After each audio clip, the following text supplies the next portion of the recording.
Hello students, हम लोग जो प्रीवियस लेक्चर में कर रहे थे कि गुरुत्वीय त्वरण पर कोरोलियस बल का अपकेंद्रीय बल का प्रभाव, उसी को आगे कंटिन्यू करेंगे। और कल हमने ओमेगा और आर डैश की वैल्यू लिखकर और उससे कुछ मैथमेटिकल एनालिसिस करते हुए पहले ये एक फॉर्मूला डिराइव किया था और उससे हमने देखा था कि जो दिशा भी है वो भी परिवर्तित होती है कि माइनस के डैश के साथ एक एक्स्ट्रा टर्म आ रही है, यानी गुरुत्वीय त्वरण की जो आभासी गुरुत्वीय त्वरण है उसकी दिशा भी ऊर्ध्वाधर दिशा से विचलित हो जाती है, उससे अलग होती है और साथ साथ परिमाण में भी अंतर प्राप्त होता है। तो उसके लिए हमने ये निकाला था कि जो ऊर्ध्वाधर दिशा से कितना थीटा कोण अगर विचलित होता है तो tan थीटा की वैल्यू निकलकर हमारे पास आई थी half omega square R 2 sine lambda cos lambda upon G minus omega square R cos square lambda. इसी तरह से मैग्नीट्यूड या परिमाण G dash is equal to G minus omega square R cos square lambda. अब हम इसका करेंगे कि पहले मान लीजिए दिशा की बात कर लेते हैं कि दिशा में क्या परिवर्तन आता है। तो डायरेक्शन या दिशा, तो हमारे पास जो फॉर्मूला आया कि tan theta is equal to half, अब यहां पर 2 साइन लैम्डा कॉस लैम्डा है। 2 साइन थीटा कॉस थीटा क्या होता है, साइन 2 थीटा, तो इसको हम लिख सकते हैं साइन 2 लैम्डा। तो half omega square R sine 2 lambda upon G minus omega square R cos square lambda.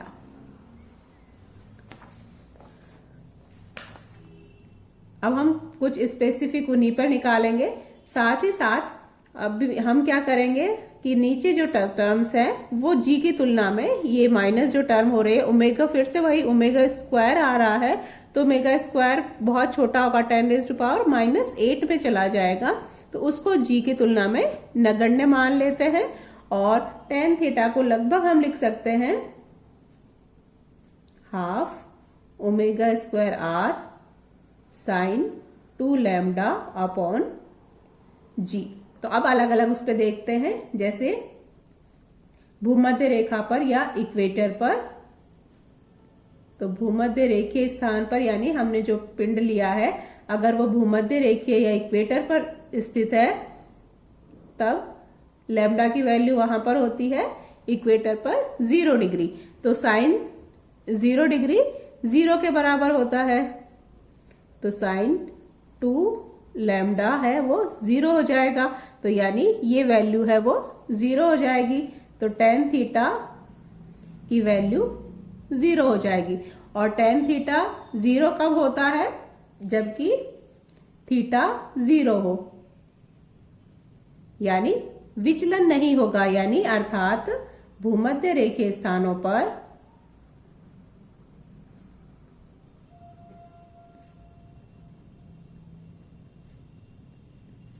गुरुत्वीय त्वरण, जो आभासी गुरुत्वीय त्वरण है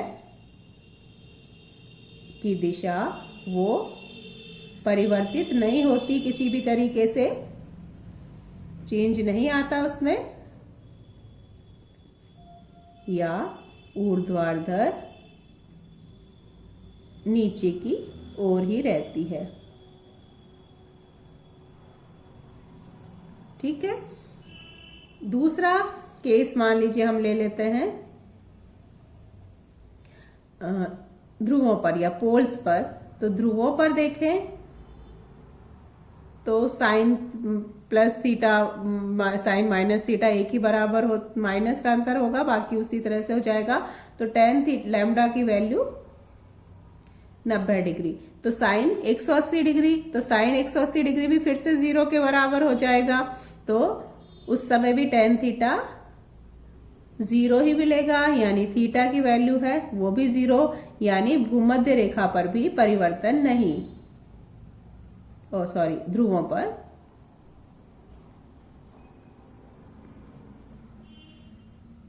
दिशा में परिवर्तन नहीं होगा, वही ऊर्ध्वाधर नीचे की ओर होगी, यानी इक्वेटर्स पर और पोल्स पर जो दिशा है गुरुत्वीय त्वरण की दिशा, उसमें कोई परिवर्तन नहीं आता। अगर आभासी बल नहीं लग रहा होता तब जो दिशा ऊर्ध्वाधर नीचे की ओर होती, अभी भी पृथ्वी के रोटेशन के बावजूद भी जो त्वरण की दिशा है वो ऊर्ध्वाधर नीचे की ओर ही होगी। लेकिन सबसे ज्यादा परिवर्तन कहाँ आएगा वो देखने के लिए हम इसकी वैल्यू देखते हैं कि ये सबसे मैक्सिमम कब होगा। तो अधिकतम दिशा परिवर्तन या दिशा में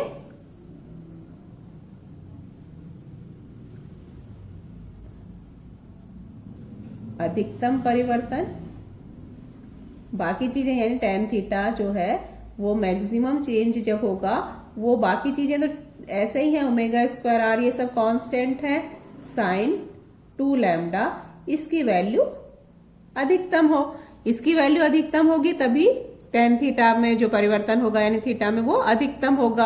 अब साइन 2 लैम्डा अधिकतम कब होगा?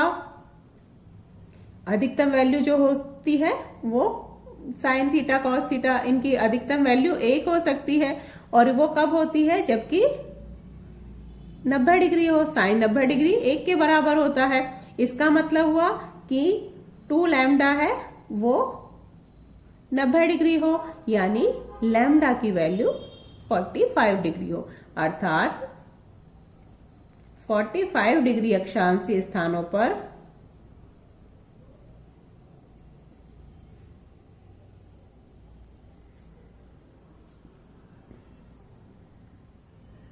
गुरुत्वीय त्वरण की दिशा ऊर्ध्वाधर दिशा, जो ऊर्ध्वाधर नीचे की ओर थी, ऊर्ध्वाधर दिशा से सर्वाधिक परिवर्तित होती है।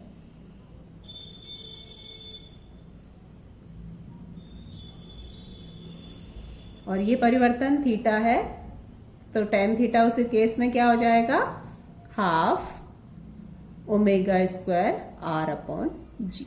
यह थीटा है वो tan inverse omega square R upon G के बराबर। ये वैल्यूज निकाल कर हम इसको निकाल सकते। तो ये दिशा की बात हो गई कि इतने इसमें दिशा में परिवर्तन आएगा। अब परिमाण की बात कर लेते हैं कि अलग अलग अक्षांशों पर परिमाण में क्या क्या परिवर्तन आता है।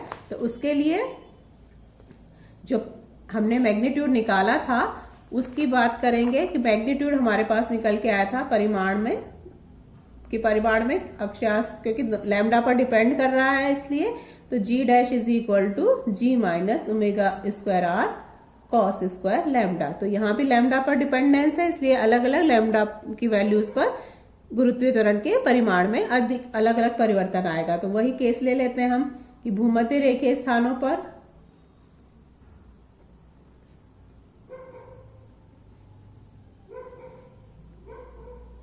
लैम्डा की वैल्यू 0, तो यानी कॉस लैम्डा कॉस 0 डिग्री कितना होता है? 1 के बराबर होता है, जो कि अधिकतम वैल्यू है। Maximum value cos theta sine theta की वही होती है, तो जब 0 डिग्री है तब ये वैल्यू 1 हो जाएगी, यानी अधिकतम। यानी भूमध्य रेखीय स्थानों पर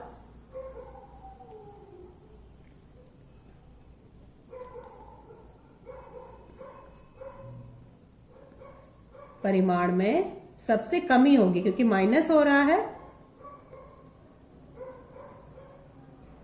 इसलिए वो सबसे अधिक कमी होगी।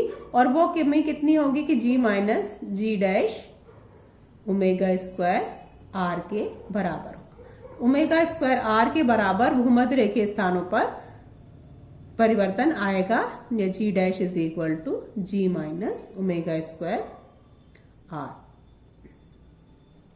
Sorry G minus G dash है वो ओमेगा स्क्वायर। तो ये सबसे ज्यादा परिवर्तन, यानी भूमध्य रेखीय स्थानों पर अभी हमने देखा कि दिशा में तो कोई परिवर्तन नहीं आता, लेकिन परिमाण में सबसे ज्यादा परिवर्तन आएगा ओमेगा स्क्वायर आर के बराबर। पोल्स पर देखें, ध्रुवों पर, तो ध्रुवों पर लैम्डा की वैल्यू वही प्लस माइनस 90 डिग्री, तो उस समय कॉस लैम्डा का मान कॉस 90 डिग्री, यानी 90 डिग्री 0 के बराबर होता है, यानी जी डैश इज इक्वल टू जी, या जी डैश माइनस जी है वो 0, यानी ध्रुवों पर परिमाण में भी कोई परिवर्तन नहीं आएगा। और दिशा में भी हमने देखा था, यानी ध्रुवों पर अपकेंद्रीय बल का गुरुत्वीय त्वरण पर किसी प्रकार का प्रभाव नहीं पड़ता, ना तो परिमाण में परिवर्तन आता है और ना ही दिशा में परिवर्तन आता है। लेकिन भूमध्य रेखीय स्थानों पर दिशा में कोई परिवर्तन नहीं आता, लेकिन परिमाण में सबसे ज्यादा कमी होती है, सबसे ज्यादा परिवर्तन आता है। और इस पे भी देखें तो देख सकते हैं कि ये वैल्यू भी सबसे ज्यादा हमने निकाल चुके, और एक हमने निकाला था कि 45 डिग्री वाला जो हमने थर्ड केस, उसमें कि दिशा में सबसे ज्यादा परिवर्तन आ रहा था 45 डिग्री पर, तो वो हमने लैम्डा अगर 45 डिग्री हो तब कॉस लैम्डा कॉस 45 डिग्री, और कॉस 45 की वैल्यू होती है 1/√2। तो जी डैश जो है वो G minus omega square R cos square lambda, तो 1/√2 का स्क्वायर, तो माइनस हाफ जी इस ओमेगा स्क्वायर आर, या जी माइनस जी डैश है वो ओमेगा स्क्वायर आर अपॉन 2। और भूमध्य रेखा पर ये वैल्यू थी, यानी जो भूमध्य रेखा पर जो मान था इस स्थानों पर परिणाम में जो परिवर्तन आया उससे आधा वैल्यू हमें प्राप्त हुई। तो हमने 3 केस निकाले ध्रुवों पर, जैसे दिशा में देखते हैं हम, दिशा में और परिमाण में क्या क्या अंतर आता है, एक टेबल की तरह बना लें तो, और ये लैम्डा या स्थान कि कौन से पिंड किस स्थान पर स्थित है। तो जैसे भूमध्य रेखा पर लैम्डा की वैल्यू 0 डिग्री, दिशा में कोई परिवर्तन नहीं, ऊर्ध्वाधर नीचे की ओर ही गिरेगा पिंड, परिमाण में सर्वाधिक परिवर्तन, सबसे ज्यादा परिवर्तन आया ओमेगा स्क्वायर आर के बराबर। ध्रुवों पर या पोल्स पर दिशा में वही कोई परिवर्तन नहीं, परिमाण में भी कोई परिवर्तन नहीं,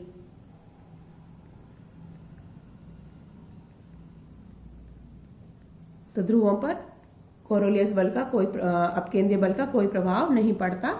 और एक हमने लिया था 45 डिग्री का केस, क्योंकि वहां पर दिशा में तो सर्वाधिक परिवर्तन है